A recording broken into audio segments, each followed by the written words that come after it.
उदेक लाग्दो कि चाख लाग्दो विषय जसले प्रतिनिधि सभा विघटन असंवैधानिक भयो यो प्रधानमन्त्रीले गर्न पाउँदैन भनेर प्रतिनिधि सभा पुनर्स्थापनाको माग गरेर रिट हाल्नु भएको थियो।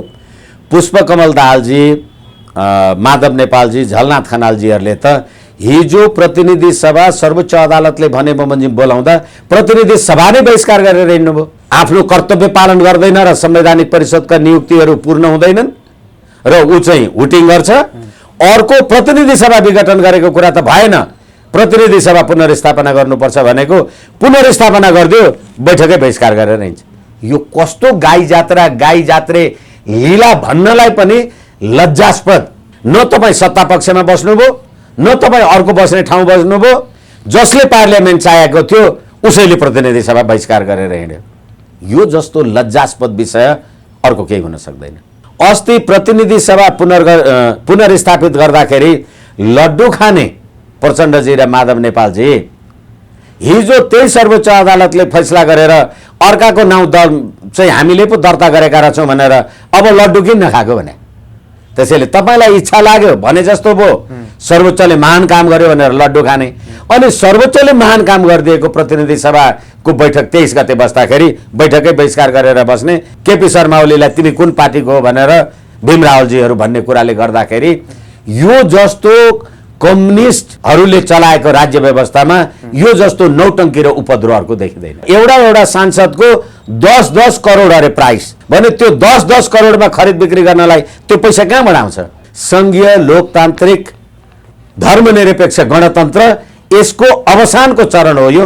हिजो हामीले प्रतिनिधि सभामा जे देख्यौँ, यो संघीयताले मुलुकलाई कसरी टुक्रा टुक्रामा छिन्न भिन्न पारेछ नेपाली जनताले देखेका छैन, तपाईँ हामी मात्रै देख्छौँ।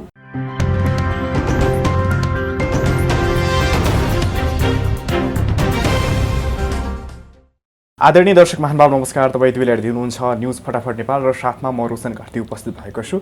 आज हामीसँग कुराकानी गर्नको लागि वरिष्ठ अधिवक्ता विष्णु भट्टराई हुनुहुन्छ। नमस्कार, स्वागत छ। हजुर धन्यवाद, नमस्ते।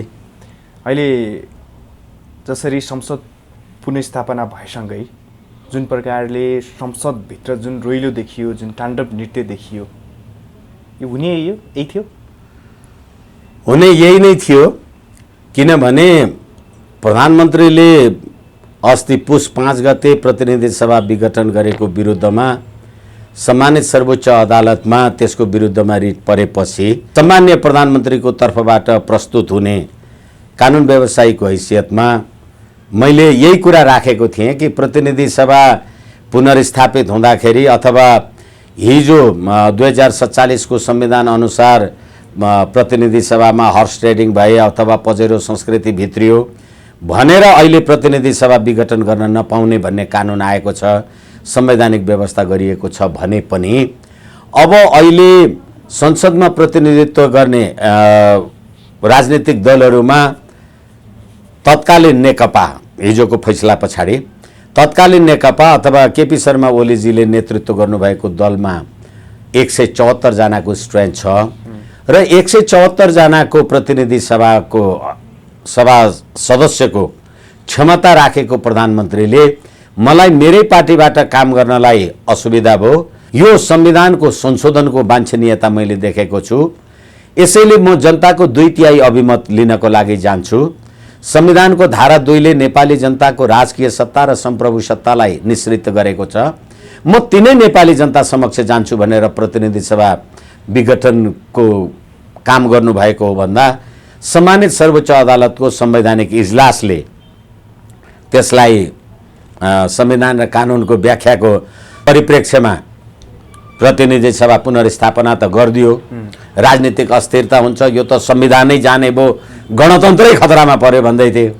तर जब सम्मानित सर्वोच्च अदालतको फैसला बमोजिम फागुन 23 गते प्रतिनिधि सभाको बैठक बस्यो, अब हिजोको जुन प्रकारको प्रतिनिधि सभाको गतिविधि हो आम जनताले हेरे र भेरी इन्ट्रेस्टिङ कुरा, उदेक लाग्दो कि चाख लाग्दो विषय जसले प्रतिनिधि सभा विघटन असंवैधानिक भयो यो प्रधानमन्त्रीले गर्न पाउँदैन भनेर प्रतिनिधि सभा पुनर्स्थापनाको माग गरेर रिट हाल्नु भएको थियो। पुष्पकमल दाहालजी, माधव नेपालजी, झलनाथ खनालजीहरूले त हिजो प्रतिनिधि सभा सर्वोच्च अदालतले भने बमोजिम बोलाउँदा प्रतिनिधि सभा नै बहिष्कार गरेर हिँड्नुभयो। अनि नेपाली काङ्ग्रेस र समाजवादी जनता पार्टी लगायतकाले त सर्वोच्च अदालतमा रिट पनि हालेका थिएनन्। अनि प्रतिनिधि सभामा हाउस अवरुद्ध गर्ने काम, सदन अवरुद्ध गर्ने काम कसले गर्यो? नेपाली काङ्ग्रेसले गर्यो। किन गर्यो अरे भने इन्ट्रेस्टिङ, सम्मान्य प्रधानमन्त्रीजीले प्रतिनिधि सभा विघटनको मुद्दामा सम्पूर्ण संवैधानिक पदहरू रिक्त छन्। ती संवैधानिक पदहरू संवैधानिक परिषदको निर्णयद्वारा पूर्ति गर्नुपर्छ र संवैधानिक परिषदमा प्रधानमन्त्री, प्रधान न्यायाधीश, प्रतिनिधि सभामा प्रमुख प्रतिपक्षी दलको नेता, सभामुख, उपसभामुख र राष्ट्रिय सभाको सदस्य पनि हुन्छ र प्रतिनिधि संवैधानिक परिषदको बैठक बोलायो भने त्यो पद पूर्ति गरौँ भनेदेखि सभामुख पनि आउनुहुन्न अनि प्रमुख प्रतिपक्षी दलको नेता पनि आउनुहुन्न, सर्वसम्मत निर्णय गर्नुपर्छ, बहुमतले निर्णय गर्न पनि मिल्दैन भनेर चाहिँ अब यो यस कारणले गर्दाखेरि संविधानको संशोधन वाञ्छनीय छ भनेर भनेको कुरालाई सम्मानित सर्वोच्च अदालतले मानेन। अनि आज त्यही नेपाली काङ्ग्रेस हिजो जो संवैधानिक परिषदको बैठक बोलाउँदा जाँदैन थियो, त्यही नेपाली काङ्ग्रेस चाहिँ अब संवैधानिक परिषद सम्बन्धी अध्यादेश खारेज गर्नुपर्छ, यो काम छैन आदि इत्यादि भनेर चाहिँ रोस्टम घेर्ने काम गरेका छन्, भोटिङ गर्ने काम गरेका छन्, संसद अवरुद्ध गर्ने काम गरेका छन्। एउटा आफ्नो कर्तव्य पालन गर्दैन र संवैधानिक परिषदका नियुक्तिहरू पूर्ण हुँदैनन् र ऊ चाहिँ हुटिङ गर्छ। अर्को प्रतिनिधि सभा विघटन गरेको कुरा त भएन, प्रतिनिधि सभा पुनर्स्थापना गर्नुपर्छ भनेको पुनर्स्थापना गरिदियो, बैठकै बहिष्कार गरेर हिँड्छ। यो कस्तो गाई जात्रे लीला भन्नलाई पनि लज्जास्पद हाम्रो प्रतिनिधि सभाको पुनर्स्थापनाले के गरेछ भन्ने कुरा त सारा नेपाली जनता मात्रै होइन कि संसारभरि नेपालको राजनीतिमा चासो राख्ने देश विदेशका सम्पूर्ण नेपाली जनताहरूले चाहिँ यसलाई हेर्नुभयो होला। यसैले प्रतिनिधि सभा पुनर्स्थापना सर्वोच्च अदालतले गरिदियो। अनि फेरि हिजो 23 गते यही सर्वोच्च अदालतको डिभिजन बेन्चले नेकपा एमाले र नेकपा माओवादी नेपाल कम्युनिस्ट पार्टीको नाममा एक भएको कुरा चाहिँ असंवैधानिक भनेर फेरि अर्को फैसला गरिदियो। एकपछि अर्को संविधानको व्याख्या गर्दा यो मुलुकको राष्ट्रिय राजनीति र राजनीतिक दल र संसदको संरचना नै उथल पुथल हुने खालको कस्तो संवैधानिक व्यवस्था चाहिँ गरिएको रहेछ र यसले नेपाली जनताको सुख, समृद्धि, शान्ति, स्वाधीनता, स्वाभिमान रक्षा गर्न सक्छ भन्ने कुरा चाहिँ देखिएन। यसैले हिजो जुन प्रतिनिधि सभामा जे नदेख्नुपर्ने गतिविधि देखियो र आफूले संसदीय दलको नेता भनेर निर्वाचित गरेको प्रधानमन्त्रीलाई न तपाईँ सत्ता पक्षमा बस्नुभयो, न तपाईँ अर्को बस्ने ठाउँ बस्नुभयो, जसले पार्लियामेन्ट चाहेको थियो उसैले प्रतिनिधि सभा बहिष्कार गरेर हिँड्यो। यो जस्तो लज्जास्पद विषय अर्को केही हुन सक्दैन। अब के हुन्छ यो जुन प्रकारले एमाले र माओवादी बिउतिएको छ त्यो चाहिँ अर्कैको नाममा दर्ता भइसकेको अवस्था छ। यस कारणले गर्दा अब आज मात्रै मोरङमा त नेकपा एमाले भनेर पार्टी कार्यालय पनि त्यो बोर्ड राख्ने काम पनि भइसक्यो केपी ओली पक्षका केही कार्यकर्ताहरूले। भनेपछि अब दर्ता भइसकेको छ उता, अब उनीहरूकैमा रहन्छ कि केपी ओली र प्रचण्ड माधवले चाहिँ अर्कै नयाँ पार्टी दर्ता गर्नुपर्ने हो कि त्यही नै बिउतिन्छ के छ? 23 गतेको फागुन 23 गतेको सर्वोच्च अदालतको फैसला बमोजिम तपाईले नेकपा भनेर जे नाम राख्नुभयो त्यो नेकपा भन्ने पार्टी त ऋषिराम कट्टेलले 2070-4-22 मा दर्ता गर्नुभएको छ। अनि त्यसको निरन्तरता स्वरूप 2074-5-22 मा त्यसलाई फेरि निरन्तरता दिनुभएको छ र राजनीतिक दल सम्बन्धी ऐन 2073 को दफा 6 को उपदफा 1 को खण्ड 9 ले निर्वाचन आयोगमा दर्ता भइराखेका नामसँग मिल्ने गरी अर्को राजनीतिक दल दर्ता गर्नु हुँदैन। जब 70-74 सालमै ऋषिराम कट्टेलको नाउँबाट नेकपा दर्ता भएको छ भने अब प्रचण्ड र केपी शर्मा ओलीको नाउँबाट नेकपा दर्तै गर्न मिल्दैन। उहाँहरू कहिले त्यो भन्न जानुभयो भने 75-2-23 गते जानुभयो। यसै कारणले गर्दाखेरि ऋषिराम कट्टेलको दल चाहिँ तपाईँले अर्कालाई दिन पाउनुहुन्छ, निर्वाचन आयोगले दल पञ्जनी गर्न पाउँछ। किनभनेदेखि ऋषिराम कट्टेललाई पनि त यो संविधान बमोजिम राजनीतिक दल खोल्ने, विचार र अभिव्यक्तिको स्वतन्त्रता, संविधानको धारा 270 बमोजिम आफ्नो पक्षमा जनमत हासिल गर्ने, संविधानको धारा 17 को 2 को ग बमोजिम आफ्ना कार्यकर्ता जनता आफूमा आकर्षित गर्ने, त्यो सम्पूर्ण अधिकार त निर्वाचन आयोगले खोसेको थियो नि त। हो, त्यो कुरालाई सर्वोच्च अदालतले पुनर्स्थापित गरिदियो र के भन्यो भने अब तपाईहरू नेकपा एमाले र नेकपा माओवादी चाहिँ अब 2075-2023 के अवस्थामा पुग्नुभयो कि चाहिँ तपाईहरू एक भएर निर्वाचन आयोगमा नयाँ नाम दर्ता गर्न आउनुहोस्, किनभने नेकपा ऋषिराम कट्टेलको हो। होइन भनेदेखि तपाईहरू नेकपा एमाले नेकपा माओवादी आफ्नो आफ्नो ठाउँमा पुग्नुभयो भन्ने कुराको फैसला भएको हो। र जहाँसम्म अब केपी शर्मा ओलीको मान्छेहरूले यस्तो गर्नुभयो अथवा पुष्पकमल दाहालजीहरूको मान्छेहरूले यस्तो गर्नुभयो भन्दा यो पीडाका साथ भन्नुपर्छ। अस्ति प्रतिनिधि सभा पुनर्स्थापित गर्दाखेरि लड्डु खाने प्रचण्डजी र माधव नेपालजी हिजो त्यही सर्वोच्च अदालतले फैसला गरेर अर्काको नाउँ चाहिँ हामीले पो दर्ता गरेका रहेछौँ भनेर अब लड्डु किन नखाएको भने। त्यसैले तपाईँलाई इच्छा लाग्यो भने जस्तो भयो, सर्वोच्चले महान काम गर्यो भनेर लड्डु खाने, अनि सर्वोच्चले महान काम गरिदिएको प्रतिनिधि सभाको बैठक 23 गते बस्दाखेरि बैठकै बहिष्कार गरेर बस्ने, आफ्नो केपी शर्मा ओलीलाई तिमी कुन पार्टीको हो भनेर भीम रावलजीहरू भन्ने कुराले गर्दाखेरि यो जस्तो कम्युनिस्टहरूले चलाएको राज्य व्यवस्थामा यो जस्तो नौटङ्की र उपद्रव अर्को देखिँदैन। अब के हुन्छ, भीम रावलले त तपाईँको पार्टी कुन भनेर प्रधानमन्त्रीलाई सोध्नु भयो, तर भीम रावलको इतिहास हेर्दाखेरि त उहाँ नेकपा एमालेबाट हुनुहुन्छ, अहिले प्रचण्डको पछाडि लागेर जानु भएको छ। व्हिप जाहेर गर्यो भने उहाँको सांसद रहने सम्भावना रहन्छ कि के छ? अब निर्वाचन आयोगले भने जस्तो तपाईहरू मिलेर कुनै संयुक्त नामको अर्को दल बनाउनुहुन्छ, ठिकै छ। होइन भनेदेखि तपाईहरू नेकपा एमाले र नेकपा माओवादी आफ्नै आफ्नै हुनुहुन्छ भनेदेखि त सूर्य चिन्हबाट चुनाव लडेका जति सबै मान्छेहरू, तपाईँले व्यक्तिगत रूपमा केपी शर्मा ओलीलाई कुन पार्टीको भन्नुहोस् कि कुन खरीको भन्नुहोस्, अर्थ छैन। भीम रावलजी आफैले आफैलाई यो प्रश्न सोधे हुन्छ नि, म अब कुन पार्टीको भएँ भनेर। सूर्य चिन्ह लिएर चुनाव लड्नु भएको र प्रचण्डजीहरू त हँसिया हथौडा चुनाव चिन्ह लिएर चुनाव लड्नु भएको नि।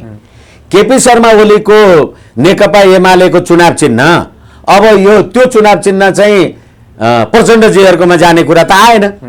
यसै कारणले गर्दाखेरि अब भीम रावलजीहरूले आइदर नेकपा एमालेमा रहेर आफ्नो जे राजनीतिक गतिविधि हो कि त्यो राजनीतिक गतिविधि गर्नुपर्छ, होइन भने 40-60 बनाएर उहाँहरूले दल विभाजन गर्न पाउनुहुन्छ। दल विभाजन गर्नुभयो भने अनि बेग्लै संसदीय दल बन्ला, र दल विभाजन गर्नुभयो भने फेरि संसदमा हर्स ट्रेडिङ हुने आदि इत्यादि खरिद बिक्री हुने, अकथनीय एउटा सांसदको 10-10 करोड अरे प्राइस यहाँ अखबारमा छापेर आइराखेका छन् भने त्यो 10-10 करोडमा खरिद बिक्री गर्नलाई त्यो पैसा कहाँबाट आउँछ? नेपाली जनताले कर तिरेको पैसा होइन, अथवा उद्योग धन्दा कल कारखाना यी प्रोजेक्टहरू जे आएका छन् त्यसबाट गरिएको भ्रष्टाचारको कुरा होइन, नभए कहाँबाट आउँछ त्यो पैसा? र त्यस्तो अवस्थाको परिस्थिति कसले सिर्जना गर्यो? सम्मानित सर्वोच्च अदालतको प्रतिनिधि सभा पुनर्स्थापित गर्ने फैसलाले गर्यो। भनेदेखि के फैसला भएछ भन्ने कुरा नेपाली जनताले अब छर्लङ्ग बुझे र नेपाली जनताको राजकीय सत्ता र सम्प्रभु सत्तालाई सम्मान गर्ने हो भने निर्वाचनमा जानुको अर्को विकल्प छैन। अब यता प्रचण्ड त माओवादी केन्द्र भइहाल्यो, त्यो ब्युति नै हाल्यो। अब उता केपी शर्मा ओलीको एमाले भयो, माधव कुमार नेपालको चाहिँ के भन्ने होइन। त्यसैले मैले तपाईँलाई भनिसकेँ, सूर्य चिन्हबाट चुनाव लडेर आउनु भएका जति सबै नेकपा एमाले, अहिले त उता हुनुहुन्न, फेरि एकछिन तपाईँले म उता छु र छैन भन्ने तपाईँको त्यो गुटगत हिसाबले अहिले प्रचण्डसँग हुनुहुन्छ, तर तपाईँ संवैधानिक र कानुनी हिसाबले त नेकपा एमालेको सूर्य चिन्हबाट चुनाव जितेर आउनुभयो। अब सम्मानित सर्वोच्च अदालतको फैसलाले भन्यो कि अब नेकपा एमाले र नेकपा माओवादी बेग्लै बेग्लै हुने अवस्था भयो भनिदिएपछि त म एमालेबाट चुनाव जितेर आएको मान्छे त्यहाँ जान्न भनेर हुन्छ र? गइन भने मेरो संसद सदस्य कि जान्छ कि? मैले तपाईँलाई भनिसकेँ, केपी शर्मा ओलीको नेकपा एमालेसँग तपाईँ असहमत हुनुहुन्छ भने पार्टीको केन्द्रीय कार्य समितिमा, संसदीय दलमा तपाईँ 40% सदस्यहरू लिएर विभाजन हुनुहोस्, तपाईँको संसद सदस्य जाँदैन।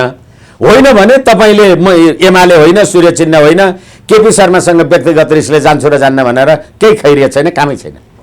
यदि माधव केपी शर्मा ओली कहाँ गएनन् भने उनको सांसद पद रहँदैन कि उनले नेकपा एमालेलाई 40 र 60 को आधारमा 40% सदस्यहरू संसदीय दलका सदस्य, 40% पार्टीको केन्द्रीय सदस्य म कहाँ छन्, त्यस कारणले गर्दाखेरि म नेकपा एमालेबाट म पार्टी ब्रेक गर्छु भनेर कि ब्रेक गर्न सक्नु पर्यो। सक्नुहुन्न भनेदेखि अर्को उपाय छैन। अब यसले त झन् अन्यल त बढाइदियो होइन हो, त्यसै कारणले त मैले तपाईँलाई धेरै भने, आम सञ्चारका साथीहरूलाई धेरै भने, हिजो प्रधानमन्त्रीले प्रतिनिधि सभा विघटन गर्दाखेरि देश निर्वाचनमा गएको भएदेखि नेपाली जनताको राजकीय सत्ता र सम्प्रभु सत्ता को चुनाव जित्यो, को चुनाव जित्दैन थियो, हार्थे आउँथ्यो, यो बवाल हुँदैन थियो नि। तपाईँले त त्यसलाई पुनर्स्थापित गर्नुभयो। फेरि पनि मैले भने, तेस्रो चोटि भन्दैछु, जसका लागि तपाईँले प्रतिनिधि सभा पुनर्स्थापित गरे भनेर लड्डु खानुभयो, त्यो प्रतिनिधि सभाको बैठकमा तपाईँ नै बहिष्कार गरेर हिँड्नु भयो। के भने जनतालाई अर्को अकल्पनीय पीडा र अहिलेको यो तपाईँ हामी कुरा गरिराखेका छौँ कि अब के हुन्छ, अब कता हुन्छ, अब कसो हुन्छ, त्यो मात्रै हामी भन्छौँ। यो सारा द्वन्द्वमा नेपाली जनताको जन, धन, श्रम, सिप, शक्ति त खर्च भएको छ भने नेपाली जनताले पाएछ कि आर्थिक उन्नति पायो कि, राजनीतिक स्थिरता पायो कि, शान्ति सुरक्षा बन्दोबस्त मिल्यो कि, यो कोरोनाबाट उन्मुक्ति हुने नयाँ कुरा पो केही भयो कि, देश र जनताका लागि के हो। त्यसैले प्रतिनिधि सभा पुनर्स्थापना गर्ने निर्णय पछाडि आएको यो राजनीतिक सङ्कट, यसलाई जनताद्वारा राजनीतिक रूपले नै समाधान गर्नुपर्छ। त्यो समाधान भनेको संविधानको धारा 2 बमोजिम नेपाली जनताको राजकीय सत्ता र सम्प्रभु सत्तालाई सम्मान गरेर निर्वाचनमा जानुको विकल्प छैन। जस्तो हिजोको सर्वोच्च अदालतको निर्णयलाई मानेर आधारमा मान्ने हो भने माओवादी केन्द्रले चाहिँ हामीले सरकारलाई गरेको समर्थन चाहिँ फिर्ता लिन्छौँ भनेर भन्यो। अब प्रधानमन्त्रीले विश्वासको मत लिनुपर्छ कि विश्वासको मत लिनुपर्छ। किनभनेदेखि अब त प्रधानमन्त्रीको पार्टी हिजोको फैसला बमोजिम एमाले 121, माओवादी 53। त्यसो त अहिले माओवादीबाट चुनाव जितेका गृहमन्त्रीजी हुनुहुन्छ, टोपबहादुर रायमाझी हुनुहुन्छ। अब उहाँहरू आफ्नो हँसिया अथवा चुनाव चिन्हमा आउनु पर्यो। मन्त्री परिषद केपी शर्मा ओलीजीले तलमाथि गर्नु होला, जे गर्नु होला नगर्नु होला, यदि यी दुईटा दल मिल्दैनन् भने।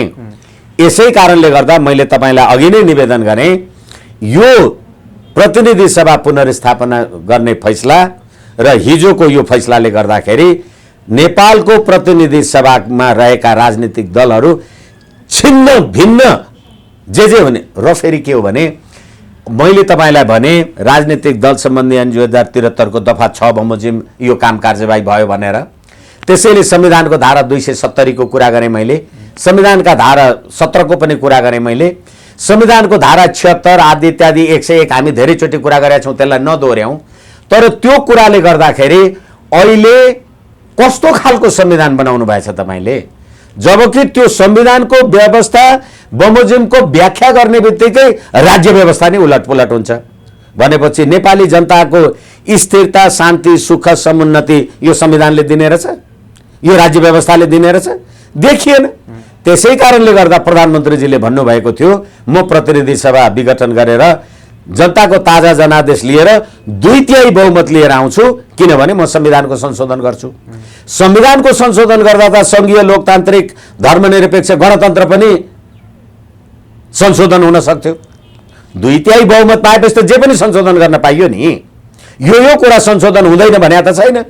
नेपाली जनताको एकता, राष्ट्रिय एकता, अखण्डता, शान्ति, स्वाभिमान, समुन्नति भन्दा बाहेक अरू सम्पूर्ण कुरामा यो संविधानको संशोधन हुन सक्छ भनेपछि संवैधानिक राष्ट्र संस्था, हिन्दू राष्ट्र र धर्म सापेक्ष राष्ट्र पनि त हुन सक्छ यदि 2/3 जनताले मत दिएर त्यही कुरा पार्लियामेन्टमा ल्याइयो भनेदेखि त। यसै कारणले गर्दाखेरि र त्यसैको प्रकारान्तरले हिजो जुन सम्मानित सर्वोच्च अदालतबाट 23 गते फैसला भयो, त्यसले त प्रतिनिधि सभाको संरचनालाई त अझ छेद विच्छेद गरेर तलमाथि बनाएको छ। सम्मानित सर्वोच्च अदालतले कानुन र संविधानको व्याख्या गर्ने हो, राजनीतिक नतिजा के निस्किन्छ उनीहरूले हेर्ने होइन। तर यो त राजनीतिक फैसला भयो भनिरहेछन् नि माधव प्रचण्डले। हो, माधव प्रचण्ड मात्रै होइन, धेरै मान्छेहरू त्यसो भन्छन्। म रोशनजी तपाईँलाई भनौँ, the constitution itself is a political document. संविधान भनेको राज्य सञ्चालन, सत्ता सञ्चालनको विधान हो। राज्य सञ्चालन भनेको राजनीति हो कि कानुन हो? यसै कारणले तपाईँले 17,000 मान्छे मारेर आएर प्रचण्डजी, पुष्पकमल अथवा विप्लव अथवा अहिले रामबहादुर थापा, बाबुराम भट्टराई जस्ता मान्छेहरूले बनाएको के यही संविधान होइन भनेपछि त्यत्रो राजनीतिक कुरालाई सम्बोधन गर्नलाई हामीले जनआन्दोलनलाई नेपाली जनताले पटक पटक गरेका ऐतिहासिक जनआन्दोलन भनेर तपाईँले संविधानमा लेख्नु भएको छ। त्यो ऐतिहासिक जनआन्दोलन भनेको त्यो संविधान थियो कि राजनीति थियो? यसै कारणले गर्दाखेरि संविधानले गरेको व्याख्या बमोजिम तपाईँले राजनीतिक समीकरण, ध्रुवीकरणलाई म्यानेज गर्न सक्नु भएन भने तपाईँले ल्याएको राज्य व्यवस्था फेल भएको हो। सर्वोच्चले त संविधानको व्याख्या गर्ने हो। त्यसो भए जसरी अहिले पूर्व राजा ज्ञानेन्द्र भारत गएका छन्, उनी जुन ठाउँमा छन् त्यस ठाउँमा चाहिँ भारतीय प्रधानमन्त्री मोदीसँग चाहिँ उनको भेटवार्ता हुने भन्ने कुरा आइरहेछ कि 2047 को संविधान बिउतेला? राजनीति सम्भावनाको खेल हो। Politics is a game of possibilities. र यहीँनिर तपाईँहरूले मसँग धेरैचोटि प्रश्न राख्नु भएको छ। राजावादीहरू, हिन्दूवादीहरूको यत्रो जुलुस नारा लागिराखेको छ, कोही नेता सेता त कोही देखिँदैन भन्यो भने नीति भएपछि नेता त जनतैबाट पैदा हुने न हो। अनि नेपाली जनताको संवैधानिक राज संस्था, हिन्दू राष्ट्र र एकात्मक राज्य व्यवस्था प्रतिको जुन नेपालमा भएको जुलुस नारा आदि इत्यादि जे जे देखियो होला, हुनसक्छ त्यो कुरालाई लिएर नरेन्द्र मोदीले राजालाई भेटे होलान्। फेरि पनि म तपाईँलाई भन्छु, नरेन्द्र मोदीको इच्छामा राजा हुने र नहुने हो भने त्यो त नेपालको राजा हुँदैन होला नि त। फेरि नरेन्द्र मोदीजीको राजा त हुने होइन होला। तर शान्ति, सद्भाव र हिजोको राज्य व्यवस्था, 47 को संविधान अन्तर्गतको राज्य व्यवस्था ठिक थियो भन्ने निष्कर्षमा पुगेर मोदीजीले राजा ज्ञानेन्द्रलाई भेटेको हो भनेदेखि यसलाई म सकारात्मक रूपमा लिन्छु। त्यति मात्रै होइन, विप्लव माओवादी समेतले राज संस्थाको कुरा गर्नुभएको छ, उहाँ शान्तिपूर्ण उसमा आइछ। बाबुराम भट्टराई समेतले राज संस्थाको पक्षमा कुरा गर्न थाल्नु भएको छ। यसकारणले गर्दाखेरि सङ्घीय लोकतान्त्रिक धर्मनिरपेक्ष गणतन्त्र यसको अवसानको चरण हो यो। हिजो हामीले प्रतिनिधि सभामा जे देख्यौँ, गणतन्त्र फेल भइसक्यो। योभन्दा कति फेल हुने भन्नुहोस् न। सुरुमा तपाईँले नै आफ्नो प्रश्न राख्दाखेरि भन्नुभयो यो हिजोको त्यो अथाह नौटङ्की अथवा जे हामीले प्रतिनिधि सभामा देख्यौँ। हामीले त प्रतिनिधि सभालाई नेपाली जनताको राजकीय सत्ता र सम्प्रभु सत्ताको प्रतिनिधित्व गर्ने सम्मानित भलाद्मी नेपाली नागरिकहरूका हाम्रा 101 नेताहरूको संस्था भनेको त हेर्नुहोस् त कस्तो गाई जात्रा रहेछ। यसै कारणले गर्दा सङ्घीय लोकतान्त्रिक गणतन्त्रले ल्याएको यो व्यवस्था, यो विकृति, यसको अन्त्य हुन जरुरी छ। फेरि चुनावमा गयो भने पनि जनताले पठाउने त यिनीलाई होला होइन? सबै मान्छेहरू त्यसै भन्छ। तपाईँ कसरी भन्न सक्नुहुन्छ तपाईँलाई जनताले भोट दिएको थियो अनि आज पनि तपाईँलाई नै दिन्छ? यदि त्यस्तै कुरा भन्ने हो भने त एकचोटि चुनाव भएपछि आजीवन नगर्नुहोस् न त। यसै कारणले let us hope for the good. तपाईँ असल उद्देश्यका साथ काम गर्नुहोस् न। नियतै खराब राख्नु भएपछि त कुरा हुँदैन नि। होइन, 47 सालको पछाडिको जुन राजनीति जसको नेतृत्वमा छ अहिले पनि त्यो तिनकै नेतृत्वमा छ, त्यस कारणले यिनै आउने हो कि नेपाली नागरिक हो। त्यसैले के हो भनेदेखि तपाईँले 62-63 को आन्दोलनमा 12 बुँदे समझदारी दिल्लीमा गरेर जे गर्नु भएको थियो, 15 वर्ष पछाडि त्यसको बुरी हाल देखियो। अब नेपाली जनताले त्यो दिल्लीको 12 बुँदे समझदारी र त्यसका अगुवाहरूलाई नेपाल र नेपाली जनताको नेता, नीति नेता र नेतृत्वमा विराजमान गराउने छैनन्। तपाईँ ढुक्क हुनुहोस्। तपाईँ ढुक्क हुनुहुन्छ? ढुक्क होइन। यो जस्तो गाई जात्रा 250 वर्षको पृथ्वीनारायण शाहले यो मुलुक आर्जन गरेदेखिको यस्तो गाई जात्रा देखिएको थिएन देशमा। यदि हामीले यी नेताहरूलाई नै पटक पटक फेरि पठायो भने देश के हुन्छ? मलाई लाग्छ त्यस्तो निर्णय हुने छैन, अवश्य हुने छैन। तर यस्तो भयो भने भन्ने कुरा भयो भने त्यसो त यो अहिले तपाईँ हामी भन्न सक्छौँ त्यो त्यो भोलि नै कोही हार्ट एट्याक भएर मरिन्छ कि अथवा भोलि कोही तपाईँहरू युवा हुनुहुन्छ अब मभन्दा मेरो उमेर नपुगिकन कतै देहावसान हुन्छ कि म चाहिँ 100 वर्ष बाँच्छु कि सबै सम्भावना शङ्का र सम्भावना शङ्का र सम्भावना सँगसँगै हुन्छ त्यसैले राजनीति सम्भावनाको खेल हो जे पनि हुन सक्छ र त्यो जे पनि हुँदाखेरि let us hope for the good हामी असलको लागि चिन्ता गरौँ न खराबको लागि चिन्ता किन गर्ने असलको लागि हामी चाहिँ अनुमान गरौँ नेपाली जनता राष्ट्रियता राष्ट्रिय एकता अखण्डताका लागि नेपाली जनताको जागरुकता यो नौटङ्कीले प्रष्टसँग नेपाली जनता सचेत भएका छन् अझ त्यति मात्रै होइन अहिले हामी त सङ्घीय संसदको कुरा गर्दैछौँ यो अहिले नेकपा एमाले र माओवादी बेग्लै बेग्लै हुँदा प्रदेशमा के हुन थाल्यो होला भन्नुहोस् त कल्पना गरेर साध्य छ गाउँपालिकाका प्रमुखहरू मेयरहरू तिनीहरू पनि त कोही माओवादी कोही एमाले छन् तिनीहरूमा के भएको होला भनेपछि यो सङ्घीयताले मुलुकलाई कसरी टुक्रामा छिन्न भिन्न पारेछ नेपाली जनताले देखेका छैन तपाईँ हामी मात्रै देख्छौँ तपाईँ हामी मात्रै जान्दछौँ उनीहरूले पढेका छैन लेखेका छैन देश देखेका छैन संसार देखेका छैन अबको दुनियाँमा त सम्पूर्ण संसार नै इन्टरनेटको माध्यमद्वारा हातमा हुन्छ भने नेपाली जनताले त्यो कुरालाई बुझेका छन् र बुद्धिमत्तापूर्वक निर्णय गर्छन् यो प्रतिनिधि सभाको फेरि पनि काम छैन जनताको ताजा जनादेशका लागि जानुपर्छ हस् यहाँको यो महत्त्वपूर्ण समय र विचारको लागि धेरै धन्यवाद मलाई पनि मेरा कुरा राख्ने अवसर दिनुभयो बहुत बहुत प्रणाम धन्यवाद नमस्कार